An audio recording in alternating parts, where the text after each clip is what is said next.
Benvidos a unha nova edición de Vigo Debate, hoxe especial porque remata o ano, e no último día de 2025, pois facemos balance político de como foi este ano, que foi, creo que, bastante intenso, que deixou moitas novas, así como son moitos temas a tratar ao final, e vos saudar xa aos nosos convidados. En primeiro lugar, a exconceira do Partido Popular, Teresa Cendón, que tal? Moi boa tarde. Boa tarde a todos.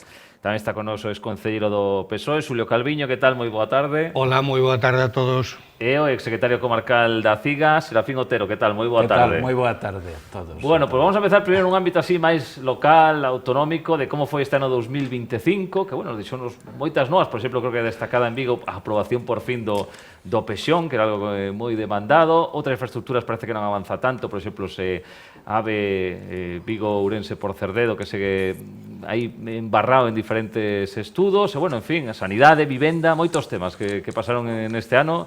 Así que, Xulio, veña, para Vigo, como crees que foi? Para Galicia este ano 25? Para Vigo, como sempre, como suele ser os últimos anos, extraordinario, porque seguimos con esa marca da cidade que nos aproxima ás grandes capitais europeas. Non podo esquecer que veño de viaxar, e sitio onde estaba e salía o nome de Vigo, falaban do alcalde, falaban do Nadal, falaban da luz, a cidade da luz. Bueno, eso é unha marca importantísima que nos situou en Europa e no mundo, no universo, diría o alcalde, non? Que considero importantísima para a cidade, pero quizás o fundamental, ao marxen da continuidade en esa aplicación dos orzamentos, en humanizacións, en desenvolvemento da cidade, en convertir esta cidade nun exemplo que hoxe é, quizás o que máis me tira, o que máis me prendeu e me amarrou este ano foi o que xa non é futuro, xa é realidade, pero, bueno, temos discutido incluso aquí en moitas ocasións que Vigo deixou de ser industrial, que os problemas do naval nos levaron ao fondo, que non sei que nos convertimos nunha cidade de servicios, de turismo, exclusivamente e tal, e resulta que xurde a gran bomba, xurde que imos a ser os únicos fabricantes xunto con outro país de chips fotónicos e que está en marcha xa o proxecto da construcción desa nave no polígono de Valladares, nos convirte nunha referencia tecnolóxica a nivel mundial, máis do que xa éramos, porque Galicia, gracias a súa industria automobilística radicada fundamentalmente en Vigo e no seu entorno, pois xa era exemplar pola productividade de Citroën, por superar o número de vehículos fabricados, por cantidad, incluso en períodos de crisis como que se está a vivir no tema automobilístico nestes intres, resulta que nos convertimos de repente en algo que de ter o CETAC, de ter o AIMEN, de ter cantidad de centros tecnolóxicos relacionados co automóvil, agora nos convertimos nunha referencia de primeiro orden nos temas punteiros a nivel electrónico mundial, co cal, evidentemente, estamos dando un salto adiante impresionante. A conversión de López Mora, do antigo edificio dos servicios informáticos de Caixa Nova, da Caja de Ahorros de Vigo, é algo impresionante, porque está Indra, un referente tecnolóxico, aeronáutico, armamentístico a nivel español, pero con unha importancia europea e mundial, que nos convirte nun polo de referencia que é un exemplo do que evidentemente se pode conquerir para esta cidade. E teño que decir que aí non se ve a Xunta por ningún lado. Bueno, deixamos porque logo podes continuar, Teresa. Bueno, pois, antes de nada, gustaríame felicitar este remate de Nadal a todos os televidentes e por suposto, pois desexarlles un moi feliz 2026. Carai, como paso o tempo. Bueno, pois mira, como ben decías, Marci, penso que o tema da vivenda é o tema estelar na cidade de Vigo no 2025, xa no 2024 era tema estelar, pero no 2025 sí que foi un tema candente. Aquí foi onde alcanzamos o gran fito, a cidade de Vigo o gran fito o alcanzou no tema da vivenda. Top de precios de aluguer, top. O sea, nunca en a cidade de Vigo se viran estes precios de aluguer. E ausencia de construción porque non tiñamos un plan xeral aprobado. E non se podía construir, a nivel privado. Un plan xeral que teño que recordar que paralizou o Tribunal Superior de Xusticia, o sea, un erro descomunal do alcalde de Vigo. Afortunadamente, agora temos un plan xeral e ao mellor podemos paliar esta situación. Non é o mellor plan de urbanismo, o xa o PP xa o dixo, pero non vamos a decir que non sea un pouquiño mellor que non ter plan. Pero bueno, con 150 recursos, pois a verdade é que hai bastante descontento con este plan, pero benvido sea o plan si axuda a combatir este problema da vivenda. Parece que as administracións están reaccionando, porque a única que reaccionou foi a Xunta de Galicia, Xulio, a única que reaccionou con unha promesa de... Porque a gran aposta da Xunta de Galicia en vivenda foi na cidade de Vigo. Comprometeuse o presidente Rueda a multiplicar por 2, a doblar a vivenda pública en Galicia, pero concretamente en Vigo 1.600 vivendas en Navia, que vemos que se están a construir, 18 bloques de vivendas están en marcha e 12 en proxecto. O sea, repito, 18 bloques de vivenda. Casi 1.000 vivendas están neste momento xa en construción e o ano que ven construiránse esas. Eso penso que é un gran logro da administración autonómica que nos temos que felicitar. Ademais desto, temos o plan de vivenda tamén en Cascovello, Consorcio Cascovello, que bueno, pois mira, 140 vivendas que se puseron a disposición, ademais das vivendas compartidas para xente nova en outros sitios. E xa non vou a falar de proxectos das 3.500 que van a vir no futuro, non. Vou a falar de feitos e de 2025, que é do que tratamos hoxe. Frente a isto, que temos? Pois mira, o Goberno Central parece que se puso as pilas e parece que agora, pois sí que vai a por algunha vivenda a disposición na cidade de Vigo. Con esa empresa Casa 47, pois vai a por 67 vivendas en aluguer, a un precio por riba do precio de mercado. De verdade que o PSOE é o que entende por vivenda protegida. Vivenda pública protegida é isto. Unha vivenda en aluguer por riba do precio público. Penso que hai que mellorar esta situación. Pero en calquera caso, 67 vivendas sumadas ás 1.600 da Xunta de Galicia son 1.667, non está ben. Unha mágoa que o Concello de Vigo pois non poda sumar ningunha vivenda a estas 1.667, cero patatero, e máis, pois os dous proxectos que tiña de 27 vivendas en Esturáns e Santa Cristina, pois un total fracaso. Perdéronse os fondos europeos que había e non se construíron. Afortunadamente, tamén demos un pasiño no Concello de Vigo. Creouse a empresa pública de vivenda. A proposta do Partido Popular, curiosamente, a proposta da oposición, e que, bueno, que tamén apoiou a oposición do BNG. E, bueno, creouse esa empresa. Bueno, con unha aportación cativa de 4 millóns escasos, 4.300.000, penso que non vamos a facer moito. Pero, bueno, pois é o inicio. Aí xa me cortas. Sí, es que... Solo me deixas falar de vivenda, bueno... Logo falas máis. Vale. É que, de verdad, para suplir o que non fixeron durante todos os últimos... Bueno, logo lle respondes ti tamén, Xulio. Vamos a deixar a Serafín falar. Se queredes vos vais a falar, non pasa nada. Bueno, a verdade é que Vigo é unha cidade...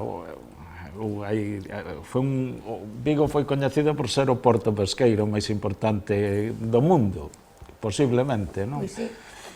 Foi moi coñecido polo mar tamén, de decir que e eu creo que sigue sendo, en ese caso sigue sendo. Foi moi coñecido pola movida viguesa, os que temos algo de anos tamén a coñecimos, foi coñecida pola súa industria, lóxicamente a partir dos anos 60 Vigo evolucionou moi fortemente e agora é moi coñecida polas luces, non? Pero esas luces que nadie vai a negar que é coñecida, pero tamén ten moitas sombras, non? E eu en eso tamén quero destacar, aquí Vigo é unha cidade moi activa, sempre foi unha cidade moi activa, e lóxicamente non poderíamos hoxe aquí enumerar todas as cousas que pasaron no 2025 porque foron moitas, É verdad que as máis importantes seguramente foron o tema do Pesón, o tema da vivenda, as infraestructuras, tivemos moitísimos debates co tema da A52 nova e o túnel que se vai a facer, o tema da A55 e os problemas que algúns veciños, ou bastantes veciños, tanto de Bembrive como de Mos, que aínda que non son de Vigo, os temos casi como se fosen de Vigo, pois que están, bueno, pois en este momento tamén enfrentados, siguen enfrentados ante o que vai a ser esa infraestructura e, por suposto, no tema laboral. É verdad que a fábrica de microchips, bueno, vai a crear pois 700 empregos na cidade de Vigo, veremos hasta onde dá. Eu creo que eso todo hai que darlle a benvida, porque ademais é unha cousa, a verdade, que é moi importante para a nosa cidade. Me gustaría que viñeran máis a nosa cidade, porque ademais temos terreo para facelo, e o tema do emprego é moi importante. Falaba Teresa o tema da vivenda, pero tamén é moi importante o emprego. A vivenda é algo que na nosa cidade o temos. Eu creo que aí os deberíades de repartir un pouco as culpas o Partido Popular e o PSOE, porque eu creo que o tema da vivenda é un problema que vende moi atrás, e é un problema que todas as administracións teñen, bueno, pois, lóxicamente teñen culpa. En este caso, bueno, pois a Xunta de Galicia, que máis competencia debería ter sobre o tema da vivenda neste momento, non? Leva sin facer vivendas un montón de tempo e é verdad que agora se están empezando a facer algunhas en Navia, pero eu quero recordar que temos 7.100 persoas que están aí facendo a solicitud, co cal a situación é bastante complicada e, sobre todo, porque, e por eso eu sigo dicindo, o tema do emprego, se perderon moitísimos empregos no sector industrial nos últimos anos e en este ano tamén, e hai moitísima máis precariedade, é dicir, que a xente non lle chega o salario para pagar os precios da vivenda, como ti antes ben decías, é dicir, que aínda que poñamos aí vivendas para xente que ten necesidade, 650 euros, máis logo ter que pagar certos gastos, vai a ser moi difícil cando os salarios están a unha media que non alcanzan para vivir, e en este momento a desgraza que temos na nosa cidade, e non o digo eu, sino que o di Cáritas, que eu creo que é bastante creíble sempre nos estudios que pon, e é que incluso a xente que ten emprego estable en este momento está empezando a estar en esa posición de pobreza, non? Que antes eso, dende logo, non pasaba. Pero eu quero decir que hai máis cousas, porque tamén hai que falar do deporte, porque o Celta... Espera, te teño que cortar, porque se non, logo son moi grandes, claro, é que Vigo moi longas, e se me queixa xente.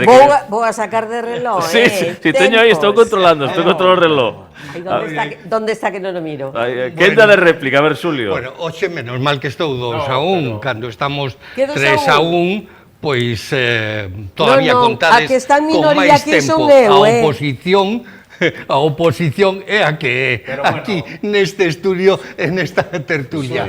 Pero bueno, eu comentaría, si, inclúyote, os xintos e da fin, pero botas unha man en determinados temas moi concretos, moi sociais, que evidentemente o Bloque non pode decir que non esos temas de importancia social. Pero bueno, eu quixera facer unha pequena referencia sobre o tema vivenda.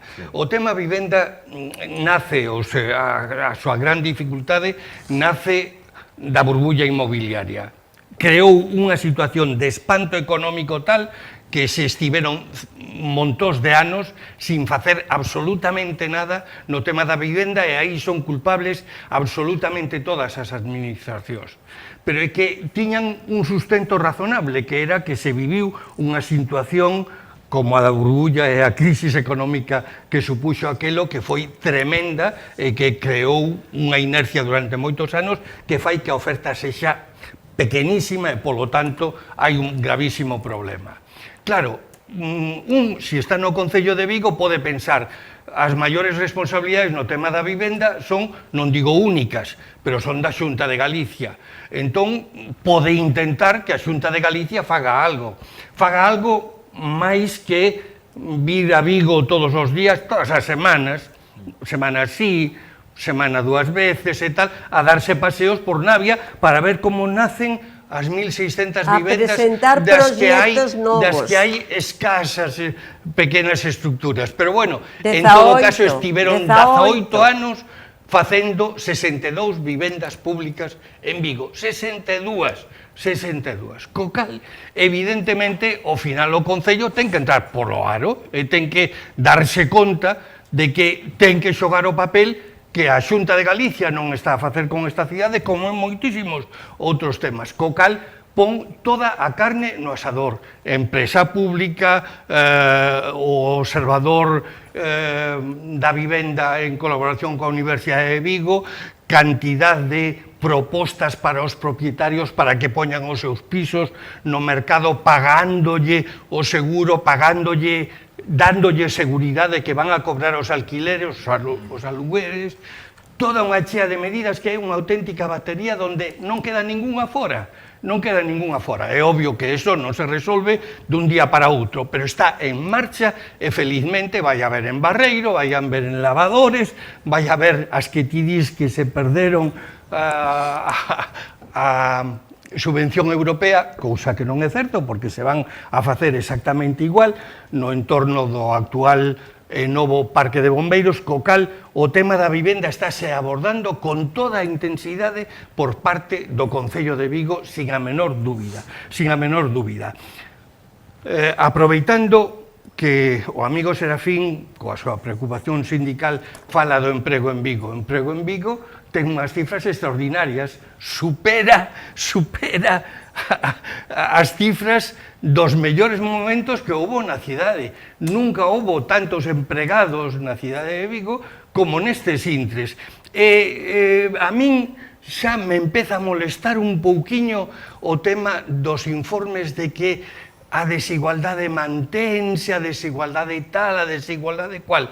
Me molesta cada vez máis, aínda que os informes veñan de Cáritas, a cal admiro, porque evidentemente todas as medidas que toma o goberno son fundamentalmente para superar a desigualdade. E vou a decir algunhas.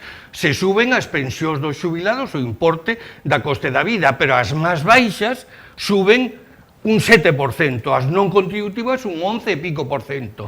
O ingreso mínimo vital tan crucial, logo ven o da Xunta, o da Risga, que axuda tamén, pero bueno, tamén vai a subir un 11 e pico por cento. O salario mínimo sube como nunca subiu na vida, con uns porcentaxes que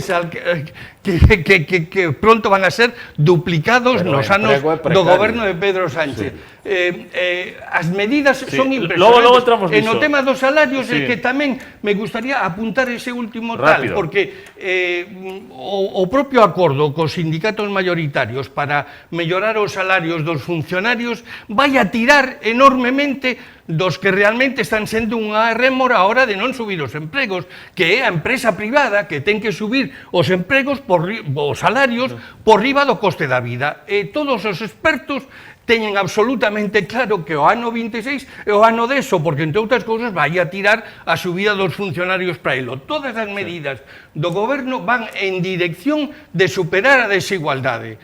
Non hai máis medidas que esas.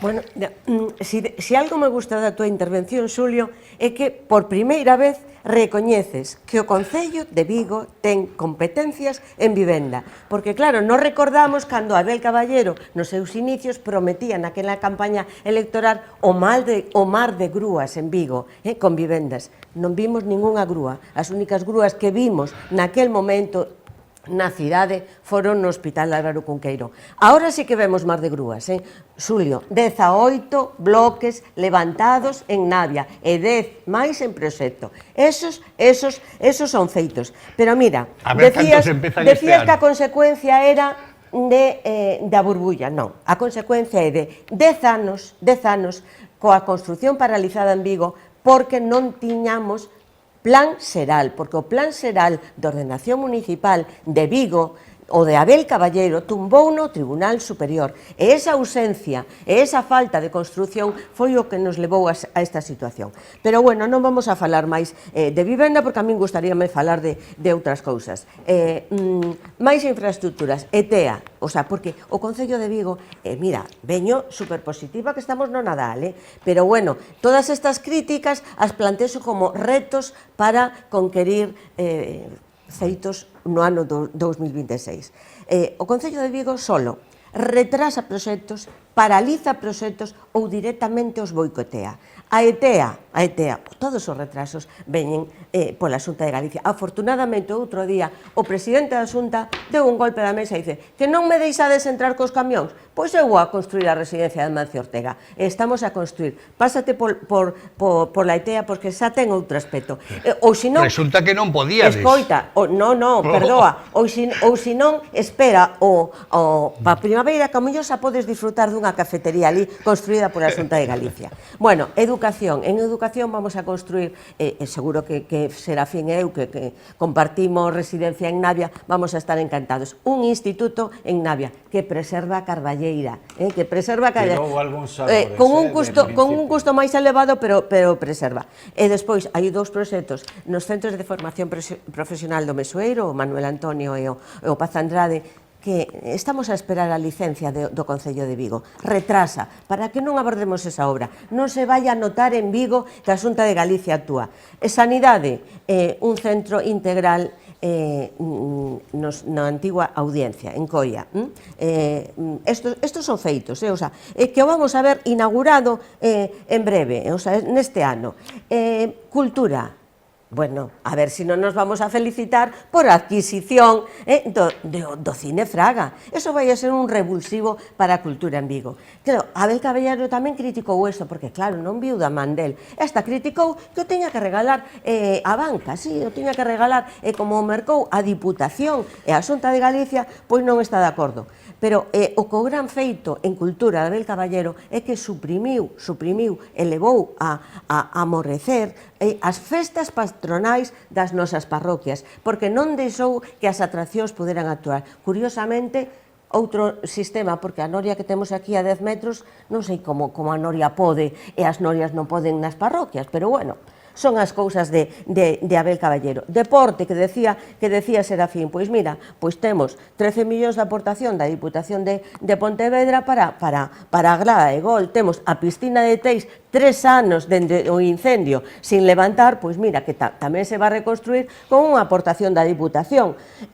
As pistas de Balaídos, consignado presupuesto, orzamento da Xunta de Galicia, dende fai varios anos, leva partida presupuestaria para as pistas de Balaídos, pero Abel Caballero non o quere, está parcheando un mal parche. E despois, o respecto, ti decías, Serafín, decías ben, o Porto, que era? O Porto é a movida, recordache. O Porto de Vigo, efectivamente, o estudiábamos no colexio como o principal porto do mundo, sí, o segundo pesqueiro, creo recordar, que estudiábamos. Mira, o Porto de Vigo neste momento está aumentando en tráficos, tanto en cruceiros como mercantes.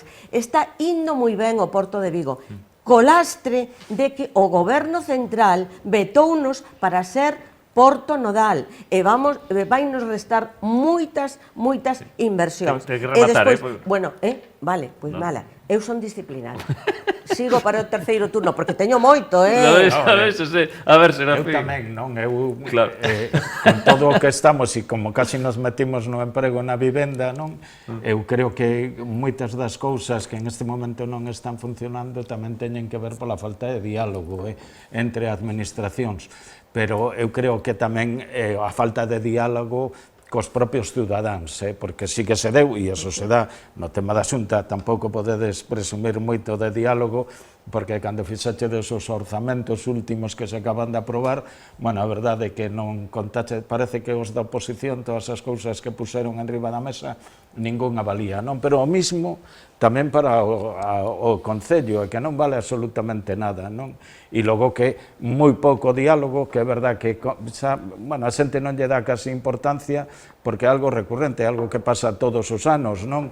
O Concello parece que nunca fala cos veciños, e cando un veciño está en desacordo con algunha cuestión, pois automáticamente racha e ese veciño se aparta ou esa asociación de veciños.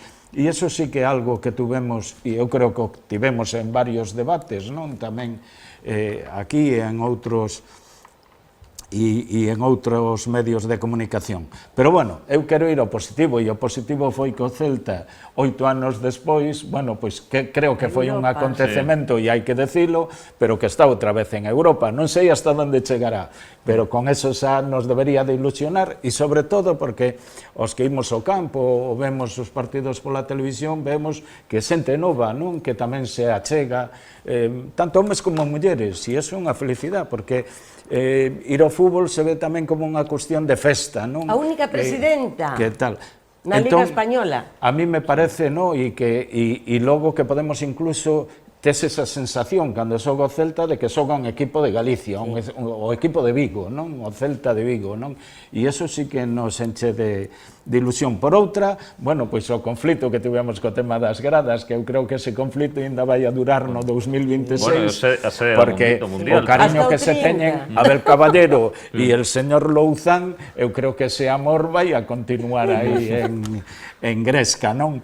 E logo eu creo que hai que destacar tamén a solidaridade que tivo a cidade de Vigo, non? Ou a comarca de Vigo co pobo palestino, non? Que eu creo que foi moi importante, e en ese sentido tamén o acontecemento da propia volta, que me acabo de enterar que ademais creo que nos suprimiron, xa non vai a pasar por Galicia, porque debe ser que aquí somos moi folloneros, non? Pero eu creo que foi non un acto de follón ni de crispación, sino que foi un acto de solidaridade do cal nos temos que sentir moi orgullosos. E logo, por falar de cuestións positivas, ti falabas do Cine Fraga, eu non vou entrar no debate porque, aínda que estou de acordo, non estou de acordo como se fixo, pero non creo que se o día, pero sí que nos temos que felicitar porque tamén o Día das Letras Galegas este ano, o 2026, bueno, pois a Real Academia, pois ao final o dedica a periodista, además periodista, xornalista e escritora, non? Begoña Camaño, non? Que eu creo que eso é viguesa, e eu creo que ademais aí lle pido, xa que está Xulio e se ten contactos co Concello, eu creo que o Concello tamén ten que facer algo para que eso se destaque, polo menos no ano 2026, non? E, bueno, e logo podemos entrar no transporte, podemos entrar no encoro... que queda máis tempo, pero temos que facer unha pausa publicitaria. Moitísimos temas que foron importantes. E continuamos este Vigo Debate aquí en Televigo.